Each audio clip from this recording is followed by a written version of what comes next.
కుమరం భీం ఆసిఫాబాద్ జిల్లా జైనూర్ మండల కేంద్రంలో కోల్కతాలో వైద్య విద్యార్థినిపై లైంగిక దాడి హత్యకు నిరసనగా ప్రైవేటు ప్రభుత్వ హాస్పిటల్లో ఓపీ సేవలు నిలిపివేసి వైద్యులు నిరసన తెలిపారు.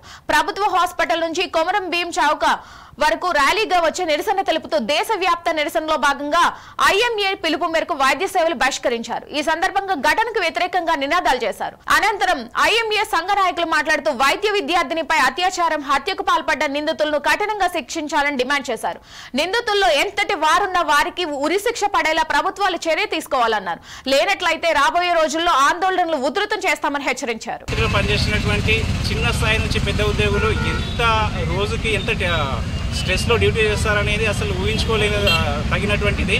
సో వాళ్ళపైన దాడి చేయడం అనేది చాలా బాధాకరం.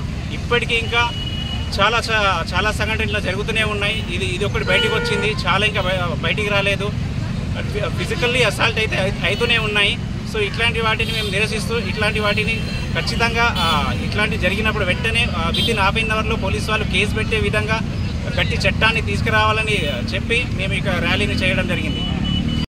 కేంద్రంలో ముఖ్యంగా ప్రభుత్వ ఆసుపత్రి వైద్యులు వారు నిరాశను వ్యక్తం చేశారు. ముఖ్యంగా కలకత్తాలో జరిగినటువంటి వైద్య విద్యార్థులపైన హత్య చేసి దుండగులు వెంటనే శిక్షించాలని చెప్పేసి మద్దతుగా వాళ్ళందరూ కూడా విధులను నిర్వహించకుండా మరి వారి మద్దతుగా ర్యాలీ నిర్వహించడం జరిగింది. ముఖ్యంగా మన ప్రభుత్వం కానీ కేంద్ర రాష్ట్ర ప్రభుత్వాలు ప్రత్యేకంగా వారకున్న చట్టాలు పకడ్బందీగా అమలు చేయవలసింది పోయి కేవలం నామమాత్రం చేయడం వల్ల వాళ్ళ డాక్టర్ల మీద దాడులు జరుగుతున్నాయి, అత్యాచారాలు జరుగుతున్నాయి.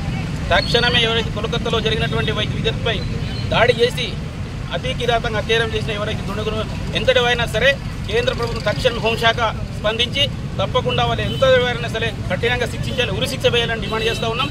ఏజెన్సీ ప్రాంతంలో ముఖ్యంగా రాత్రి వేళ కూడా కొంతమంది వచ్చి అక్కడ సిస్టర్లను బెదిరించడం, డాక్టర్లను బెదిరించడం జరుగుతుంది. కాబట్టి అటువంటి సంఘటనలు జరగకుండా పకడ్బందీ చర్యలు ఇక్కడ రాష్ట్ర ప్రభుత్వం కావచ్చు, కేంద్ర ప్రభుత్వం చర్యలు తీసుకోవాలా.